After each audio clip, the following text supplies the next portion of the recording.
आपको बारिश से पहले के बारे में बताया जाता है कि किस इलाके में कितने मिलीमीटर तक बारिश होने के इम्कान हैं। सबसे पहले पटवार के इलाके की बात करें। पटवार के इलाके, खैबर पख्तूनख्वा के बेशतर इलाके, हज़ारा रीजन के मर्दान, पेशावर, सवाबी यहाँ पर, इसके अलावा कश्मीर के इलाके, ये 4 से लेकर 6 अक्टूबर के दरमियान इन इलाकों में बारिश होने के इम्कान हैं। पटवार के जो जिला है वहाँ पर 80 मिलीमीटर तक बारिश हो सकती है।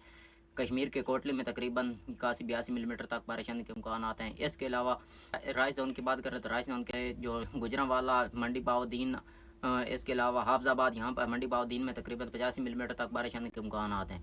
बाकी लाहौर, कसूर, शेखुपुरा, यहाँ पर ननकाना साहब, यहाँ पर तकरीबन 40 से 50 मिलीमीटर तक बारिश होने के इम्कान आते हैं, या 60 मिलीमीटर तक भी बारिश हो सकती है कहीं। तो इसके अलावा वस्ती पंजाब की बात करें तो 4 से लेकर 6 अक्टूबर के दरमियान फैसलाबाद, चिन्योट, सरगोदा, यहाँ पर तकरीबन 40 से 45 मिलीमीटर तक बारिश होने के इम्कान आते हैं। इसके अलावा जो वस्ती पंजाब के जंग, सहीवाल, टोबा, पाकपतन शरीफ, यहाँ पर तकरीबन 25 से 30 या 35 मिलीमीटर तक बारिश होने के इम्कान आते हैं। इसके अलावा जनूबी पंजाब की बात करें तो 5 और 6 अक्टूबर को और जो मुल्तान, मुजफ्फरगढ़, लोधरा, भावलपुर, रहीमयार खान, तकरीबन यहाँ पर 15 से 20 या 30 मिलीमीटर तक बारिश होने के इम्कान आते हैं।